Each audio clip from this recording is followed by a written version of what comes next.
Jadi bukan sekedar mungkin kalau kita pikir itu cuman coret-coret gitu aja. Iya. Tapi ternyata tuh enggak loh, dia bener-bener sampai ke sana untuk belajar melukis sama senimannya langsung. Jadi dia bener-bener mendalami perannya itu.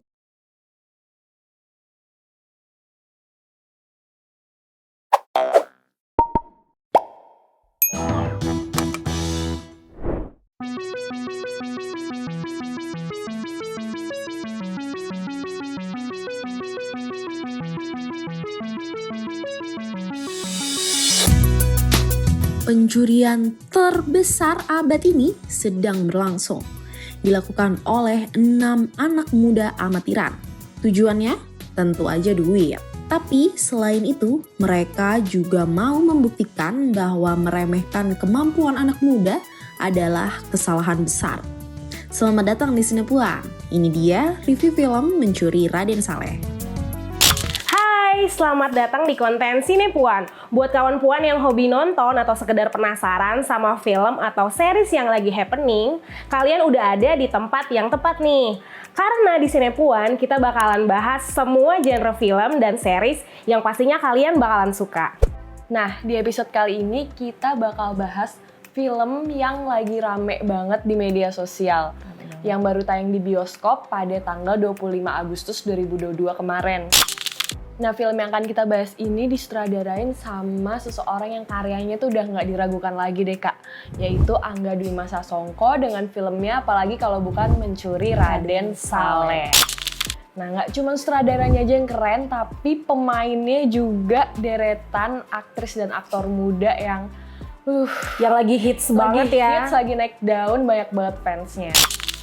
Di Mencuri Raden Saleh ini ada Iqbal Ramadan sebagai Piko the Forger atau pemalsu lukisan, ada Angga Yunanda sebagai Ucup atau the hackernya nih yang ngehack sistemnya nih.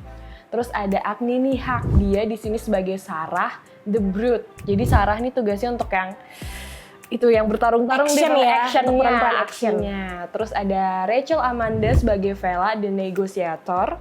Dia ini yang manipulatif banget. Bener. Cewek cerdas tapi manipulatif ya. Terus ada Ari Irham sebagai Tuk-Tuk the Driver dan Umay Chahab sebagai Gofar the Handyman. Jadi di film Mencuri Raden Saleh ini mengisahkan pertemuan 6 orang anak muda dengan tujuan yang sama, yaitu uang dan kebebasan. Jadi Piko, Ucup, dan Sarah terjebak dalam kondisi yang mengharuskan mereka untuk mencuri lukisan penangkapan Pangeran Diponegoro karya Raden Saleh. Untuk misi ini mereka akhirnya membentuk tim yang kuat berisikan anak muda amatiran, yaitu Gofar, Tuk-Tuk, dan Vela. Sampai akhirnya mereka menyadari bahwa sebenarnya keterlibatan mereka dalam misi pencurian ini tuh hanyalah sebagai umpan. Geng Mencuri Raden Saleh ini akhirnya memutuskan untuk melakukan perlawanan untuk membalas pengkhianatan si Permadi, yaitu sang mantan presiden. Setelah nonton film Mencuri Raden Saleh di bioskop, ini aku keluar bioskop langsung amazed banget. Sama banget. Banget ya Kak? Keren banget Keren gitu. banget, karena ini tuh mungkin film heist pertama atau film heist standar tertinggi di Indonesia. Nah, sebelumnya emang udah ada ya film-film pencurian kayak Comic A, tapi di sini tuh yang benar-benar digarap dengan genre heist yang benar-benar. Dan pokoknya bener niat dan serius banget filmnya ya, garapannya.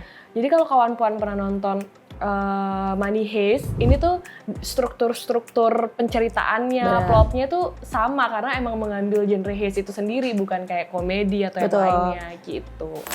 Jadi menurut aku ya, di film Mencuri Raden Saleh ini dengan durasi 2,5 jam, ini kan termasuk film yang panjang ya. Tapi membuat aku yang waktu itu nonton sendiri tuh nggak merasa bosan karena meskipun ceritanya itu dibuat cepat, tapi dia tuh tetap menunjukkan detail-detail ide manipulasi yang berusaha direalisasikan.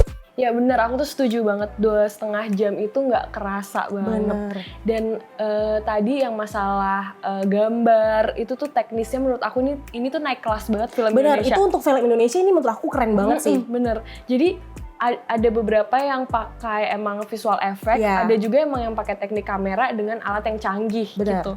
Aku kan sempat lihat behind the scene-nya kan, ini tuh bahkan alat yang dipakai itu cuman satu orang doang yang di Indonesia tuh yang punya. Jadi si Angga Dwi Masa Songko ini harus minjem si alat kamera ini ke seseorang itu gitu. Jadi ini tuh kayak secara teknis, secara plot ini benar-benar standar baru sih buat perfilman Indonesia. Jadi aksi manipulasi, pemalsuan, peretasan dan pertarungan dalam film ini tuh nggak membuat kita membanding-bandingkan dengan versi Hollywood. Meskipun nggak dimungkiri ya, banyak film-film barat, film-film Hollywood yang genrenya mirip sama film ini. Tapi menurut aku film ini tuh nggak membuat kita akhirnya jadi membanding-bandingkan dengan film luar. Karena di film Mencuri Raden Saleh ini mengandung semua unsur genre film heist yang sangat bisa kita nikmati banget selama menonton. Iya betul, dan ini tuh nggak bikin kita bandingin sama film luar karena ini tuh ada keindonesiaannya sendiri loh Betul. Kak. Yaitu dari lukisan Raden Saleh itu sendiri. Jadi ini juga bikin kita jadi kepo tentang si lukisan itu sendiri ya. Dan sebenarnya ternyata plot dari cerita Mencuri Raden Saleh ini mirroring sama narasi atau cerita di balik lukisan penangkapan Pangeran Diponegoro dari Raden Saleh. Betul. Gitu. Jadi ini kan di lukisan penangkapan Diponegoro itu bentuk perlawanan si Raden Saleh terhadap penjajahan Belanda waktu itu. Betul. Sebelumnya lukisan penangkapan Diponegoro ini udah dibikin sama Belanda. Judulnya Penyerahan Pangeran Diponegoro. Dan secara lukisan itu digambarkan kalau Diponegoronya itu pasrah. Terus posisinya orang Belandanya itu lebih tinggi. Lebih tinggi. Jadi kayak ada di lukisan itu kan ada kayak rakyat-rakyatnya itu kan. Nah, sedangkan Raden Saleh ini pengen menegaskan kalau saat penangkapan itu Diponegoro itu berdaya. Betul. Dia ditangkap bukan menyerahkan diri. Jadi di versinya Raden Saleh itu Pangeran Diponegoronya itu lebih dongak gitu. Terus posisinya juga setara sama Belanda gitu. Dan ini mirroring banget sama film Mencuri Raden Saleh yang ngomong soal perlawanan. Jadi kalau misalnya kawan-kawan udah nonton film ini, ada satu scene di mana kayak menunjukkan bahwa itu ada sistem keamanan yang sebenarnya bisa dijebol sama mereka. Terus sama waktu Ucup juga bisa ngehack arsip-arsipnya Galeri Nasional itu kan. Dan dia bilang orang ini nggak ada pelindung sistemnya. Bener si banget. Ucupnya kan nyebut itu kan. Dan itu jujur aku waktu itu ketawa kayak oh ya kita tersadar lagi kalau misalnya emang sistem cyber keamanannya negara ini tuh ya dikritik banget. Jadi kritik sosial yang kedua adalah bagaimana si film ini tuh menggambarkan kerakusan politikus yang tidak bertanggung jawab. Gitu. Iya betul, ini tuh digambarin banget sama sosok Permadi ya. Betul. Jadi si Permadinya ini kan udah lengser lah dari jabatannya. Sudah nggak menjabat lagi. Karena emang ada kasus-kasus yang membuat dia ya harus lengser. Dan pencurian lukisan Raden Saleh ini tuh seperti Permadi mau mengambil aset negara sebagai balas dendamnya dia. Betul, seperti pembalasan dendam karena dia mungkin nggak terima dia dilengserkan itu tadi ya. Betul. Jadi Permadi itu memanfaatkan kekuasaannya ini untuk bisa melakukan aksi-aksi yang tidak terpuji itu dan juga buat menjadikan anak-anak muda sebagai boneka dari aksinya itu kan. Nah, isu lainnya yang aku tangkap nih soal ketidaksetaraan ekonomi yang membuat banyak banget anak muda harus mempertaruhkan, mengorbankan masa mudanya gitu. Dan ini tergambar banget di ke-6 karakter Mencuri Raden Saleh ini. Jadi walaupun mereka satu tim, tapi mereka tuh dari background yang berbeda-beda. Dengan masalah pribadi yang berbeda-beda juga. Dan di sini digambarkan banget kalau kayak karakter Vela, dia ini privilege kaya banget dan dia bisa mendapatkan apapun yang dia mau. Nyopir aja Tesla. Dia bisa beli perusahaan perusahaan. Dan ini bener-bener beda jauh banget sama kita lihat Tuk-Tuk dan Gofar yang bahkan mereka nggak sekolah, ijazahnya aja harus palsu gitu kan. Dan mereka harus berjuang tiap hari kerja di bengkel, terus pergaulannya mereka ya akhirnya ya pergaulan malam gitu yang kebut-kebutan gitu. Demi dapat uang ya. Meskipun sebenarnya itu untuk cita-cita mereka untuk ngebangun sebuah bengkel ya. Tapi walaupun mereka terbatas, mereka juga punya mimpi itu ya. Dan di Mencuri Raden Saleh ini ketimpangan ekonomi itu benar-benar ditunjukin dari karakternya itu. Jadi lingkup kecil karakter tapi gambarin banget anak muda di Indonesia gitu. Betul. Di film ini juga ada pengenalan karakter yang berimbang antara karakter dan juga masuk ke plot ceritanya itu sendiri ya kan. Sebagai penonton kita juga dapat simpati, kita juga berempati sama karakternya karena karakternya ini tuh diceritain tuh sejalan sama plotnya. Jadi nggak yang kayak kenalin nih ini gitu terus ada sendiri gitu. Ini tuh benar-benar ngalir ya. Iya, benar-benar ngalir dan kita jadi kerasa diajak untuk ikut ke keseharian mereka, kehidupan mereka gitu. Kita jadi kebangun juga sama masalah mereka masing-masing, masalah mereka betul. pribadi itu tadi gitu. Dan itu juga mungkin yang bikin kayak kita tahu nih hubungan antara misalnya persahabatan Piko dan Ucup tuh udah sekuat apa, hubungan pacaran Piko sama Sarah tuh ribet apa, bahkan kayak apa ya, benih-benih asmara Vela sama Ucup tuh segemes apa tuh kita jadi ikutan ikut kerasa ini juga ya, chemistry-nya juga gitu. Dan ini kan anak-anak muda, tapi ketidakhadiran keluarga mereka itu kerasa banget, dan trauma masa kecil, beban yang mereka tanggung itu setiap karakter tuh punya, dan itu yang membuat keterikatan antara mereka. Jadi kayak mereka nggak punya siapa-siapa, mereka cuma punya satu sama lain. Disitulah gitu. mereka jadi ngebentuk kayak keluarga ya, sendiri, karena semacam mereka tuh punya masalah pribadi yang sama, mereka punya istilahnya mereka mencari ruang aman di luar rumah yang mungkin di rumah tuh nggak mereka dapatkan. Betul. Dan mereka juga membangun mimpi sama-sama untuk membuktikan bahwa anak muda tuh nggak boleh diremehin. Betul, yang dinilai rendah ya kan, yang dinilai mungkin kamu belum berpengalaman atau misalnya kamu amatiran gitu kan. Tapi justru itu membuktikan bahwa anak muda yang dinilai tadi dipandang sebelah mata itu juga bisa melakukan perlawanan dengan cara-cara yang cerdas, tak terduga, dan ya itu tadi kita sampai penontonnya pun kayak wah ini keren banget. Dan penontonnya juga nggak menduga. Yes, gitu. benar banget. Terus satu lagi nih Langit, kalau misalnya kawan Puan nonton nih film ini ada beberapa scene sih yang menurut aku itu tuh adalah produk placement yang sebenarnya tuh kita tahu ya itu sebenarnya itu kayak ngiklan ya. Iya, ngiklan. Tapi karena ini tuh penempatannya halus, jadi tuh nggak mengganggu visual dan juga nggak mengganggu plot cerita. Mungkin kita kayak mikir, wah itu tuh ngiklan, tapi itu benar-benar nggak ganggu sama sekali gitu. Nggak kayak film yang kayak, aduh kenapa nih iklan kayak ditunjukin, buat ini tuh kayak produk placementnya itu ada di keseharian mereka. Iya, beneran gitu. nyatu banget ya. Jadi kita juga nggak terganggu saat menonton plot ceritanya gitu. Oke, sekarang kita mau masuk ke fun fact dari film Mencuri Raden Saleh. Jadi si film ini itu menjadi karya termahal dari Angga Dwi Masa Songko karena film ini tuh menghabiskan dana yang fantastis banget, yaitu sebesar kurang lebih 20 miliar rupiah. Wow, itu gede banget ya untuk produksi film. Bener. Tapi ya kelihatan ya hasilnya.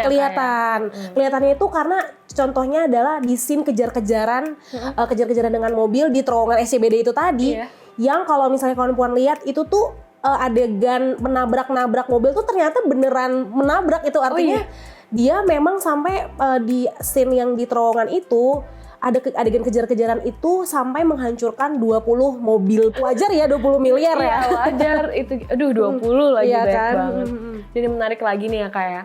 Jadi kan Iqbal Ramadan itu terkenal sebagai sosok aktor yang main film-film romantis gitu kan, film-film drama, film remaja ya. Iya betul, tapi di sini dia nunjukin keahlian aktingnya dia tuh sampai aksi kejar-kejaran, lompat-lompatan gedung itu dia nggak pakai stuntman Kak. Itu padahal deg-degan banget loh. Deg-degan banget, dan fun fact-nya lagi Iqbal ini fobia ketinggian Kak. Oh iya, jadi dia benar-benar malah di sini ngelakuin sendiri gitu. Jadi ini benar-benar terobosan baru dan pembuktian kalau Iqbal ini bisa jadi kayak bibit-bibit aktor Indonesia action ya. Iya, action bisa juga. Jadi nggak cuma film-film genre romantis gitu, tapi action gini dia juga membuktikan keahliannya dia gitu. Pakai love banget Iqbal deh.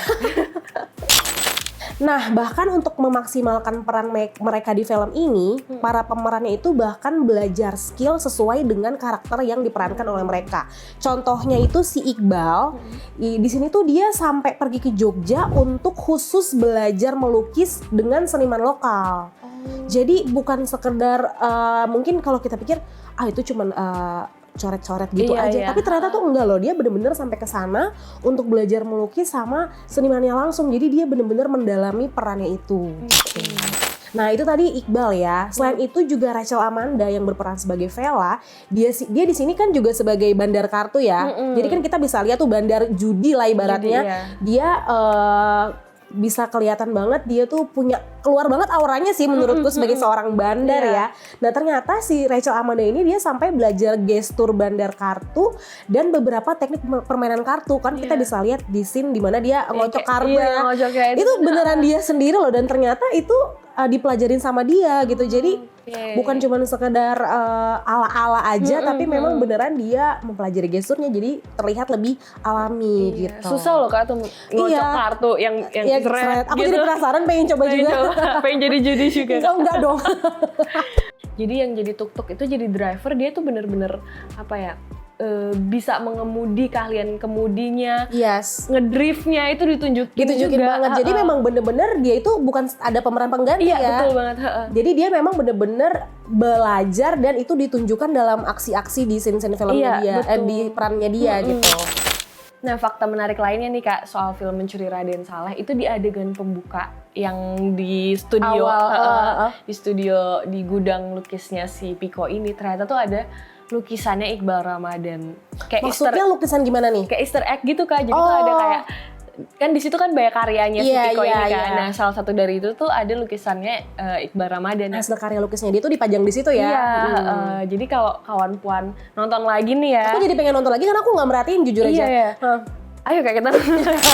Nah Kak Dinia, kita kan udah kupas tuntas film Mencuri Raden Saleh ini nih. Kak Dinia mau kasih skor berapa nih? Kalau aku ngasih 8,75. 8,7. Karena menurut aku ini salah satu film Indonesia yang kalau ada yang ngajak aku nonton lagi, nonton kedua kali aku mau Iya, banget sih. iya. Soalnya dengan durasi yang 2,5 jam, tapi seru banget. Terus kayak aku suka sih dengan genre film seperti ini. Menurut aku ini patut sih, mungkin bahkan 9 pun Oke. Kalau kamu berapa? Kalau aku mau kasih 8,5, nggak beda jauh ya. Aku tuh bukan fans film Heist, tapi Oke. ini tuh aku menikmati banget. Karena selain ngebahas soal Raden Saleh, yang aku juga suka lukisan-lukisannya Raden Saleh, ini juga terobosan baru ya buat film Film Indonesia. Indonesia, Bener betul. kata Kak Dinia, kalau diajak nonton lagi tuh aku mau gitu. Yes. Aku kasih 8,5. Yang lebih tinggi buat sequelnya yang kabarnya, gosip-gosipnya tuh bakal ada Aku gitu. Kita menantikan tunggu ya, banget ya. menantikan banget. Yes. Nah kawan puan, segitu dulu buat Sinepuan episode kali ini. Jangan lupa di like, subscribe, dan juga komen nih. Kita nextnya harus bahas film atau series Yes. apa. Sampai ketemu di episode berikutnya. Bye-bye. Dadah.